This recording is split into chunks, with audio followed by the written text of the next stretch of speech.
حتى أهل البدع والأهواء، أهل البدع العقائدية وأهل البدع السياسية، أنا أقول بيننا وبينكم السلف، بيننا وبينكم الكتب، كان فيقول البدع بيننا وبينكم. Bismillahirrahmanirrahim. Alhamdulillah. Wassalatu wassalamu ala Rasulillah wa alihi washabihi wa ba'd. Kita meneruskan bacaan kita Bulughul Maram yang ditulis oleh Al-Hafidz Ibnu Hajar Al-Asqalani rahimahullah taala. Masih di kitab Shalah babul adzan, bab yang kedua, bab adzan. Disebutkan pada pertemuan terlewat hukum menjawab adzan adalah mustahab, disukai, ya tidak wajib. Dalilnya sudah kita sebutkan. Umar bin Khattab radhiyallahu anhu waktu itu ketika beliau berkhutbah, maka para tabi'in berbicara, ya, karena ada keperluan atau semisalnya. Menunjukkan tidak wajib. Tetap afdolnya adalah menjawab adzan. Ya, demikian. Demikian juga diteruskan nanti tentang keutamaan doa setelah adzan. Kemudian juga walaupun hadisnya dhaif, ya, sepantasnya ketika adzan itu karena dia ingin memberitahu orang, maka hendaknya tidak terlalu cepat. Ya, ataupun iqamat, ya, akan ditegakkan salat boleh untuk kemudian dicepatkan. Kemudian juga adab-adab orang adzan. Berikutnya, qala Rasulullah taala masih di babul adzan. Hadis yang ke-22. Itu hadis nomor 186. Walahu an Abi Hurairah. Disebutkan Imam Tirmidzi sebagaimana hadis yang sebelumnya. Dan miliknya, ya, milik Imam Tirmidzi di Sunan beliau. An Abi Hurairah, dari sahabat Abu Hurairah radhiyallahu anhu. Ya, ini tentang masalah apakah orang yang adzan itu harus berwudu, ya, demikian. Hadis ini dhaif, ya. Di situ ada Muawiyah bin Yahya As-Sadafi, dhaif. Ya. Kemudian juga disebutkan tidak sahih, baik yang marfu ataupun yang mauquf. Nah, yang berhenti di Abu Hurairah juga dhaif. Yang mauquf pun munqati. Imam Zuhri tidak mengambil dari Abu Hurairah, dhaif. Dari Abu Hurairah radhiyallahu anhu, anna Nabi sallallahu alaihi wasallam qala, beliau mengatakan, la yu'adzinu illa mutawaddi'un. Tidaklah adzan kecuali orang yang berwudu. Tapi di sini dhaif. Wa tawafahu aidan, dan beliau pun mendhaifkan juga. Ya, demikian. Yani Imam Tirmidzi. Sebagaimana di yang sebelumnya juga beliau mendhaifkan juga. Tentang adzan untuk kemudian memanjangkan itu. Tapi di sini para ulama ya, khususnya ya, disebutkan sebagian berpendapat untuk dalam keadaan berwudu. Ya, demikian. Seperti Mujahid atau Auza'i. Imam Auza'i berpendapat bahwa orang yang adzan hendaknya berwudu. Berdalil dengan hadis ini yang dhaif ini. Karena hadis ini dhaif, maka bagaimana? Tidak disyaratkan. Walaupun yang afdal dalam keadaan berwudu. Jumhur berpendapat ya boleh, dan afdalnya adalah berwudu. Ya, demikian. Di situ juga disebutkan beberapa hadis yang berkaitan, yaitu hadis yang dibawakan oleh Imam Abu Dawud, yang bisa di sini ditulis hadis bukan Imam Abu Dawud dari sahabat Al-Muhajir bin Qunfud radhiyallahu anhu. Beliau mengatakan, anna Nabi sallallahu alaihi wasallam qala, sahih ini. Sehingga Nabi sallallahu alaihi wasallam beliau mengatakan, ini karihtu an adkurullah illa ala tahar. Aku tidak suka untuk berzikir pada Allah kecuali ala taharatin, di atas taharah.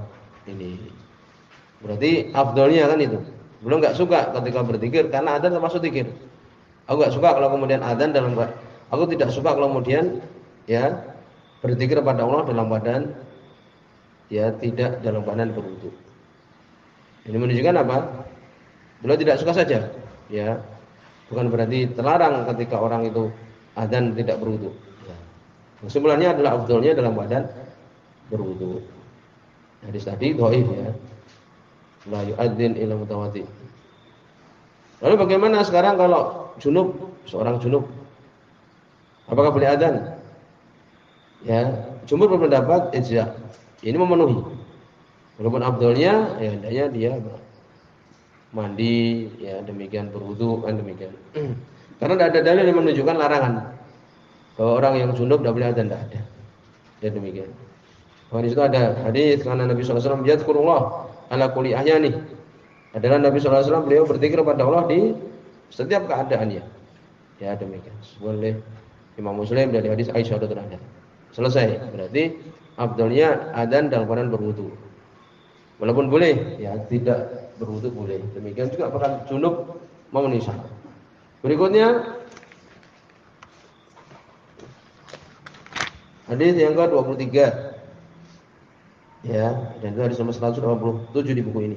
Walahu yang disebutkan oleh Al-Imam At-Tirmidzi rahimahullah juga. An Ziyad bin Harith, ya dari Ziyad bin Harith radhiyallahu anhu. Ini juga hadis dhaif. Imam Tirmidzi sendiri juga mendhaifkan. Sebab ya dhaifnya disebutkan di situ ada Abdurrahman bin Ziyad bin An'um al-Ifriqi. Ya, bisa ditulis ada ya ini dhaif. Ya demikian. Imam Baghawi mendhaifkan, Baihaqi dan Sufyan Ats-Tsauri mengingkari hadis tersebut. Ya demikian. Al-Albani mendhaifkan di Irwa jilid 1 nomor 255. Ya dhaif. Dan sebuah Imam At-Tirmidzi an Ziyad bin Harith radhiyallahu anhu qala beliau mengatakan qala Rasulullah berkata Rasulullah sallallahu alaihi wasallam wa man adzana fa huwa yuqim, barang siapa dia yang dia itu adzan maka dialah yang yuqim iqamat. Orang yang adzan dialah itu yang iqamat. Wa ta'afu aidan. Beliau mendhaifkan juga. Ini Imam At-Tirmidzi. Paham?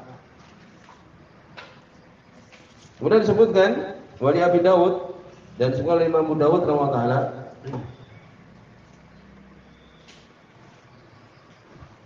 min hadis dari hadisnya Abdullah bin Zaid bin Abdul Rabbih. Ini adalah sahabat yang meriwayatkan tata cara adzan. Paham? Sudah lewat pembahasannya. Ya.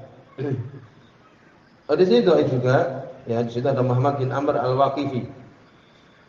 Abu Sal al-Basri dhaif. Ya demikian. Syahid itu sangat lemah sekali. Itu Al-Ansari Al-Basri. Ibnu Qatan mendhaifkan Yahya bin Ma'in dan sebagainya. Ya. Ini ada di situ dhaif. Al-Albani juga mendhaifkan. Anahu qala dari Abdullah bin Zaid radhiyallahu anhu. Anahu qala sesungguhnya beliau mengatakan dhaif ya di sini. Ana ra'aituhu, aku melihatnya. Ini beliau melihat dalam mimpi, yakni al-adzan, yaitu adzan. Ya demikian. Disebutkan oleh Imam Syafi'i fil manam ketika tidur. Bermimpi kemudian mengabarkan Nabi, kemudian Nabi mengatakan itu adalah benar, kemudian Nabi merintahkan beliau untuk apa? Ini Abdullah bin Zaid untuk mengajari Bilal. Ya demikian. Hadis ini dhaif. Ya, tapi sebagian ulama apa? Mengambil dari situ faedah bahwa yang bermimpi kan Abdullah bin Zaid, tapi Nabi SAW memerintahkan untuk Abdullah bin Zaid mengajarkan Bilal. Kenapa? Karena dia lebih keras suaranya, lebih bagus suaranya juga. Ya, sehingga maslahat umum didahulukan. Walaupun yang melihat mimpi tersebut, yang mengetahui adzan itu Abdullah bin Zaid pertama kali. Ya demikian. Sebagian memang ada yang mensahihkan di sini. Ya, disebutkan juga oleh Syekh Al-Bassam ada jalan yang lain, jalannya Husain dari Ibnu Abbas juga berbentuk mungkotek. Ya demikian juga ada penguatnya Ibnu Abdul Bar menghasankan. Ya demikian. Tapi kita tetap mengatakan begitu dhaif. Sehingga sampai sebagian mengambil faedah dari hadis ini yang mensahihkan ya. Dan jelas itu adalah dhaif ya. Bahwa apa? Nabi SAW qaddamal maslahah amah ala maslahah khosoh. Nabi mendahulukan masalah umum daripada masalah khusus. Mendahulukan masalah umum kenapa? Karena Bilal suaranya lebih bagus, lebih keras suaranya. Dan lebih bermanfaat untuk umat kan demikian. Walaupun yang mengetahui pertama kali Abdul bin Zaid. Maka disebutkan dalam hadis ini dan kita mengatakan hadis itu dhaif ya. Walaupun sebagian tadi Ibnu Abdul Bar mengatakan hasan. Ana qala beliau mengatakan radhiyallahu anhu ana ra'aituhu yakni al-adzan. Aku melihatnya, yakni adzan. Aku yang mengetahuinya dalam mimpi.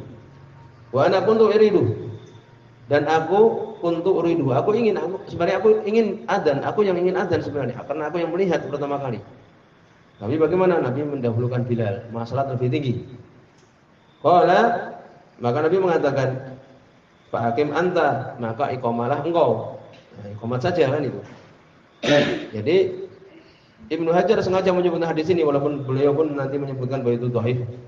Dan beliau mengatakan wa fihi dha'fun aidan, dan dalamnya ada lemah juga.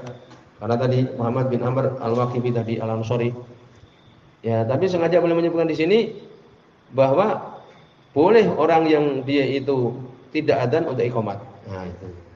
Sedangkan hadis yang sebelumnya beliau sebutkan man adzana fa yuqim. Barang siapa yang adzan maka dia yang iqamat. Dhaif kan gitu. Kemudian beliau membawakan hadis dhaif juga bahwa boleh orang yang tidak adzan untuk iqamat. Nah, itu. Jadi menunjukkan apa? Sekarang kan isyarat boleh. Ya, menunjukkan bahwa itu adalah boleh orang yang dia itu tidak adzan iqamat.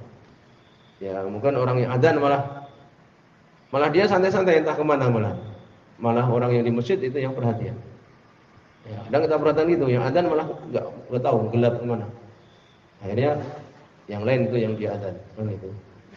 Ya. Maka demikian dibahas oleh para ulama tentang masalah ini, siapa yang iqamat? Ya. Manil ladzi tawalla iqamah? Siapa sih yang dia itu untuk iqamat? Ya. Sekelompok ulama mengatakan disukai bahwa iqamat itu adalah orang yang adzan. Itu pendapat Imam Syafi'i, Imam Ahmad. Ya, dalilnya hadis tadi yang dhaif tadi. Barang siapa yang adzan maka dia yang iqamat, dhaif kan? Ya. Sebenarnya mengatakan ya tidak ada perbedaan. Boleh selain orang yang adzan untuk kemudian apa? Iqamat. Hadis Abdullah bin Zaid yang dhaif juga tadi. Ya, lalu bagaimana? Ya afdalnya ya yang afdal yaitu siapa? Orang yang adzan kan itu. Itu. Yang afdal adalah orang yang adzan yang itu apa? Iqamat.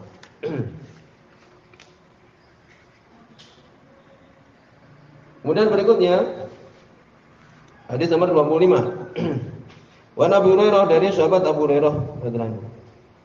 Wala beliau mengatakan, ini juga Ibnu Hajar mendhaifkan. Ya di situ ada Syarik Al-Qadhi dhaif.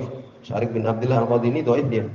Ketika dia jadi hakim ya, sebenarnya mengatakan sebelumnya juga dhaif. Ya di sini dhaif karena sebab dia ini. Dari Abu Hurairah radhiyallahu anhu beliau mengatakan qala Rasulullah, berkata Rasulullah sallallahu alaihi wasallam al-muadzin amlaku bil adzan. Orang yang tukang adzan, orang yang muadzin itu lebih berhak untuk adzan. Ya demikian. Karena apa? Karena dia memang yang dipasrai untuk apa? Untuk menentukan waktu. Ya, dialah yang dipercaya. Jadi orang yang tukang adzan dia yang berhak untuk adzan. Wal imamu amlaku bil iqamah. Imam itu lebih berhak, lebih memiliki untuk kemudian iqamat. Rawi bin Adi, beliau ini Muadi, wa ta'ahu, beliau belum mendaftar, ya wa ta'ahu. Tadi kita sebutkan sebab dhaifnya tadi. Ya demikian. Yaitu Syarik Al-Qadhi tadi.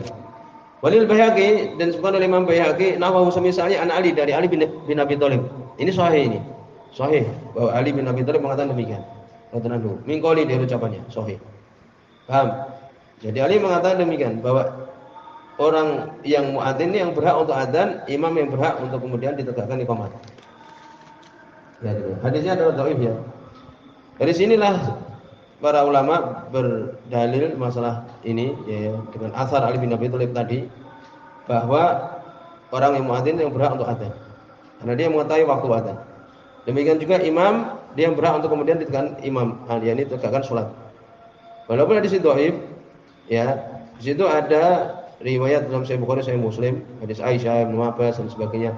Bahwa Bilal beliau mendatangi Nabi sallallahu alaihi wasallam sebelum salat subuh dan Nabi mutajiun ala syikil aiman, beliau berbaring di sisi kanan beliau. Wa yu'adzinu bis shalah. Kemudian minta izin untuk salat. Tsumma yuqim, kemudian beliau pun iqamah. Wa yu'dzinuhu bis shalah. Nabi mengizinkan untuk menegakkan salat. Kemudian iqamah. Demikian juga hadis Jabir bin Samurah dalam Sahih Muslim. Ya, Jabir bin Samurah radhiyallahu anhu, beliau menyebutkan anna Bilalan kana yuqim hatta yakhrujun Nabi. Sungguhnya Bilal radhiyallahu anhu kana la yuqim, tidak iqamat sampai Nabi keluar. Nabi keluar baru boleh iqamat. Ini menunjukkan bahwa iqamat hendaknya kalau sudah ada imam. Ya demikian. Sampai di sini sudah